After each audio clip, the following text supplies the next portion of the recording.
ನಮಸ್ಕಾರ ವೀಕ್ಷಕರೇ, ಇವತ್ತಿನ ವಿಡಿಯೋದಲ್ಲಿ ಅಡಿಕೆ ಬೆಳೆಗೆ ನೀರಿನ ಅವಶ್ಯಕತೆ ಎಷ್ಟಿದೆ, ಅದನ್ನು ಯಾವ ಪ್ರಮಾಣದಲ್ಲಿ ನಾವು ಕೊಡಬೇಕು, ಯಾವ ಟೈಮಲ್ಲಿ ಕೊಡಬೇಕು, ಹಾಗೆ ಯಾವ ವಿಧಾನದಲ್ಲಿ ಕೊಟ್ಟರೆ ತುಂಬ ಉತ್ತಮ ಅನ್ನೋದನ್ನು ತಿಳಿಸ್ಕೊಡ್ತಾ ಇದ್ದೀನಿ. ಅದಕ್ಕೂ ಮೊದಲು ನೀವು ನಮ್ಮ ಚಾನಲ್ಗೆ ಸಬ್ಸ್ಕ್ರೈಬ್ ಆಗಿಲ್ಲ ಅಂದರೆ ಈ ಕೂಡಲೇ ಸಬ್ಸ್ಕ್ರೈಬ್ ಆಗಿ ನನಗೆ ಸಪೋರ್ಟ್ ಮಾಡಿ. ವೀಕ್ಷಕರೇ, ನಾವು ರೈತರು ಎಕರೆಗಟ್ಟಲೆ ತೋಟಗಳನ್ನೇನೋ ಮಾಡಿಬಿಡ್ತೀವಿ, ಆದರೆ ಆ ತೋಟಗಳಿಗೆ ನೀರಿನ ಅವಶ್ಯಕತೆ ಎಷ್ಟಿದೆ ಅನ್ನೋದನ್ನು ತಿಳ್ಕೊಳ್ಳೋದ್ರಲ್ಲಿ ಸ್ವಲ್ಪ ಎಡುತ್ತೀವಿ ಅಂತಲೇ ಹೇಳ್ಬೋದು.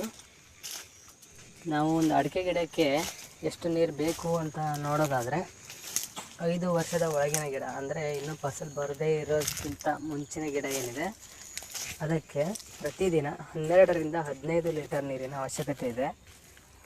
ಆಮೇಲೆ ಈ ಫಸಲು ಬರೋ ಗಿಡ ಏನಿದೆ ಅದು 5 ವರ್ಷದಿಂದ ಮೇಲ್ಪಟ್ಟು ಸುಮಾರು 16 ರಿಂದ 20 ಲೀಟರ್ ನೀರಿನ ಅವಶ್ಯಕತೆ ಇದೆ. ಅವಶ್ಯಕತೆಗಿಂತ ಹೆಚ್ಚಿಗೆ ನೀರನ್ನು ಕೊಡೋದ್ರಿಂದ ನಮ್ಮ ಭೂಮಿಯಲ್ಲಿ ಹುಳಿ ಅಂಶ ಜಾಸ್ತಿಯಾಗಿ ಅದರಿಂದ ಕೂಡ ನಮ್ಮ ಬೆಳೆಗೆ ತೊಂದರೆ ಆಗುತ್ತೆ. ಹಾಗಾಗಿ ನಾವು ಅವಶ್ಯಕತೆಗೆ ತಕ್ಕಂತೆ ನೀರನ್ನು ಕೊಡುವುದು ಉತ್ತಮ. ಇನ್ನು ಅಡಿಕೆ ಗಿಡಕ್ಕೆ ನಾವು ಯಾವಾಗ ನೀರು ಕೊಡಬೇಕಪ್ಪ ಅಂತ ಅಂದರೆ, ನಾವು ಒಮ್ಮೆ ಕೊಟ್ಟ ನಂತರ ಅಡಿಕೆ ಗಿಡದ ಬುಡದಲ್ಲಿ ಮೇಲಿನ ಮಣ್ಣು ಒಣಗಿರಬೇಕು. ತೇವಾಂಶ ಇದೆ ಅಂದರೆ ತೇವಾಂಶ ಆರೋವರೆಗೂ ವೆಯ್ಟ್ ಮಾಡಿ, ಆಮೇಲೆ ತೇವಾಂಶ ಎಲ್ಲ ಹೋದ್ಮೇಲೆ ಮೇಲ್ಗಡೆ 1 ಇಂಚು ಮಣ್ಣು ಒಣಗಿರಬೇಕು. ಆವಾಗ ಮತ್ತೆ ನೀರನ್ನು ಕೊಡುವುದು ಉತ್ತಮ. ಆದರೆ ಈ ಪ್ರಕ್ರಿಯೆಯಲ್ಲೂ ಕೂಡ ಕಾಲಮಾನಕ್ಕೆ ತಕ್ಕಂತೆ ವ್ಯತ್ಯಾಸ ಇರುತ್ತೆ. ಯಾಕೆ ಅಂದರೆ ಅಕ್ಟೋಬರ್, ನವಂಬರ್, ಡಿಸೆಂಬರ್ ಈ 3 ತಿಂಗಳಲ್ಲೂ ನಾವು ಕೊಟ್ಟಂತಹ ನೀರು ಮೇಲ್ಗಡೆ ಮಣ್ಣು 1 ಇಂಚು ಒಣಗೋದಕ್ಕೆ ಸುಮಾರು 6 ರಿಂದ 7 ದಿನಗಳು ಬೇಕಾಗ್ತದೆ. ಹಾಗೆ ಜನವರಿಯಿಂದ ಮಾರ್ಚ್ ಒಳಗಡೆ ಈ ಮಣ್ಣು ಡ್ರೈ ಆಗಲಿಕ್ಕೆ ಸುಮಾರು 4 ರಿಂದ 5 ದಿನ ಟೈಮ್ ತಗೊಳುತ್ತೆ. ಹಾಗೆ ಮಾರ್ಚಿಂದ ಮೇ ಎಂಡ್ವರೆಗೂ ಈ ಒಂದು ಮಣ್ಣು ಡ್ರೈ ಆಗಲಿಕ್ಕೆ ಸುಮಾರು 3 ರಿಂದ 4 ದಿನದವರೆಗೂ ಟೈಮ್ ತಗೊಳುತ್ತೆ. ಆ ಒಂದು ಮಾಹಿತಿಯ ಪ್ರಕಾರ ಈ 5 ವರ್ಷದ ಒಳಗಿನ ಗಿಡ ಏನಿದ್ದಾವೆ ಅವುಗಳಿಗೆ ಅಕ್ಟೋಬರ್, ನವಂಬರ್, ಡಿಸೆಂಬರ್ ತಿಂಗಳಲ್ಲಿ ಸುಮಾರು 75 ರಿಂದ 100 ಲೀಟರ್ ನೀರನ್ನು ಕೊಟ್ಟು 6 ರಿಂದ 7 ದಿನಗಳ ನಂತರ ಮತ್ತೆ ನೀರು ಕೊಡೋದು ಉತ್ತಮ. ಹಾಗೆ ಈ 5 ವರ್ಷದ ಮೇಲ್ಪಟ್ಟಿನ ಏನು ಅಡಿಕೆ ಗಿಡಗಳಿದ್ದಾವೆ ಅವುಗಳಿಗೆ ಸುಮಾರು 100 ರಿಂದ 140 ಲೀಟರ್ವರೆಗೆ ನೀರನ್ನು ಕೊಟ್ಟು ಸುಮಾರು 6 ರಿಂದ 7 ದಿನ ವೆಯ್ಟ್ ಮಾಡಿ ಮತ್ತೆ ನೀರನ್ನು ಕೊಡೋದು ಉತ್ತಮ. ಇನ್ನು ಜನವರಿಯಿಂದ ಮಾರ್ಚ್ ಒಳಗಡೆ 5 ವರ್ಷದ ಒಳಗಿನ ಗಿಡಕ್ಕೆ ಸುಮಾರು 60 ರಿಂದ 75 ಲೀಟ್ರ್ವರೆಗೂ ಪ್ರತಿ 4 ರಿಂದ 5 ದಿನಗಳನ್ನು ಬಿಟ್ಟು ಕೊಡೋದು ಉತ್ತಮ.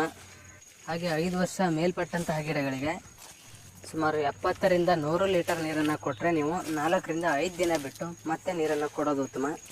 ಇನ್ನು ಮಾರ್ಚಿಂದ ಮೇ ಎಂಡ್ವರೆಗೂ 5 ವರ್ಷದ ಒಳಗಿನ ಗಿಡಗಳಿಗೆ ಸುಮಾರು 40 ರಿಂದ 60 ಲೀಟರ್ ಪ್ರತಿ 3 ಅಥವಾ 4 ದಿನಗಳಿಗೊಮ್ಮೆ. ಇನ್ನು 5 ವರ್ಷದಿಂದ ಮೇಲ್ಪಟ್ಟಂತಹ ಗಿಡಗಳಿಗೆ ಸುಮಾರು 50 ರಿಂದ 80 ಲೀಟರ್ ನೀರನ್ನು ಪ್ರತಿ 3 ರಿಂದ 4 ದಿನಗಳ ಬಿಟ್ಟು ಕೊಡೋದು ತುಂಬ ಉತ್ತಮ. ಈ ಪ್ರಕಾರದಲ್ಲಿ ನಿಮ್ಮ ಅಡಿಕೆ ತೋಟಕ್ಕೆ ನೀರನ್ನು ಕೊಡೋದು ತುಂಬ ಉತ್ತಮ. ಇನ್ನು ಯಾವ ವಿಧಾನದಲ್ಲಿ ನಾವು ನೀರನ್ನು ಕೊಟ್ಟರೆ ಉತ್ತಮ ಅಂತ ನೀವು ಕೇಳೋದಾದರೆ, ಹನಿ ನೀರಾವರಿ. ಹನಿ ನೀರಾವರಿಯಲ್ಲಿ ಈ ನೀರನ್ನು ಕೊಡೋದು ತುಂಬ ಉತ್ತಮ. ಯಾಕೆ ಅಂದರೆ ನೀರು ಪೋಲಾಗೋದಿಲ್ಲ. ಹಾಗೆ ನಿಮ್ಮ ಬೆಳೆಗೆ ಎಷ್ಟು ಬೇಕೋ ಅಷ್ಟಕ್ಕೆ ಮಾತ್ರ ನೀರು ಸಿಗುತ್ತೆ. ಆನಂತರ ಇದು ಹೆಚ್ಚಿಗೆ ಜಾಗಕ್ಕೆ, ಅಂದರೆ ನೀವು ತುಂಬ ಹೆಚ್ಚು ಗಿಡಗಳಿಗೆ ಈ ಕೊಡ್ಬೋದು ಈ ಹನಿ ನೀರಾವರಿಯ ಮುಖಾಂತರ. ಇನ್ನು ನೀವು ಸ್ಪ್ರಿಂಕ್ಲರ್ ಅಥವಾ ಮೈಕ್ರೋಜೆಟ್ಗಳ ಮುಖಾಂತರ ನೀರನ್ನು ಕೊಡ್ತೀವಿ ಅನ್ನೋದಾದರೆ ನಿಮ್ಮ ಅಡಿಕೆ ತೋಟಕ್ಕೆ ಸುಮಾರು 1 ಸ್ಪ್ರಿಂಕ್ಲರಿಂದ 170 ಲೀಟರ್ ಪ್ರತಿದಿನಕ್ಕೆ ಕೊಡಬೇಕಾಗತ್ತೆ. ಯಾಕಂದರೆ ಇಲ್ಲಿ ಸ್ಪ್ರಿಂಕ್ಲರಿಂದ ನೀವು ಕೇವಲ ನಿಮ್ಮ ಅಡಿಕೆ ಗಿಡಕ್ಕೆ ಮಾತ್ರ ನೀರು ಸಿಗೋದಿಲ್ಲ, ಸುತ್ತಲೂ ದಿಕ್ಕುಗಳಲ್ಲೂ ಇದು ನೀರನ್ನು ಕೊಡೋದ್ರಿಂದ ನಿಮಗೆ ನೀರು ಹೆಚ್ಚಿಗೆ ಬೇಕಾಗುತ್ತೆ. ಆ ನೀರು ಖಾಲಿ ಜಾಗಕ್ಕೂ ಕೂಡ ಹೋಗೋದ್ರಿಂದ ಇಲ್ಲಿ ನೀರಿನ ಪೋಲಾಗುತ್ತೆ ಅಂತಲೇ ಹೇಳ್ಬೋದು. ಆದರೆ ಒಂದು ವಿಷಯ ಏನಪ್ಪ ಅಂದರೆ, ಈ ರೀತಿ ಲೆಕ್ಕ ಹಾಕಿ ನೀರನ್ನು ಕೊಡೋದಕ್ಕೆ ಸಾಧ್ಯವಾಗೋದು ತುಂಬ ಕಡಿಮೆ. ಹಾಗಾಗಿ ಅಟ್ಲೀಸ್ಟ್ ಮಣ್ಣು ಒಣಗಿದ ಮೇಲಾದರೂ ನಾವು ನೀರನ್ನು ಕೊಡುವಂಥ ಒಂದು ಅಭ್ಯಾಸನ ರೂಢಿ ಮಾಡ್ಕೋಬೇಕು. ಅದು ನಮ್ಮ ಮಣ್ಣಿನ ಆರೋಗ್ಯ ಮತ್ತು ತೋಟದ ಆರೋಗ್ಯಕ್ಕೆ ತುಂಬ ಒಳ್ಳೆಯದು. ಹಾಗೆ ವಿಡಿಯೋ ಇಷ್ಟ ಆಗಿದ್ದರೆ ಲೈಕ್ ಮಾಡಿ ಮತ್ತು ಶೇರ್ ಮಾಡಿ. ಇನ್ನೂ ಹೆಚ್ಚಿನ ವಿಡಿಯೋ ಅಪ್ಡೇಟ್ಗಳಿಗಾಗಿ ಬೆಲ್ ಐಕಾನನ್ನು ಪ್ರೆಸ್ ಮಾಡಿ.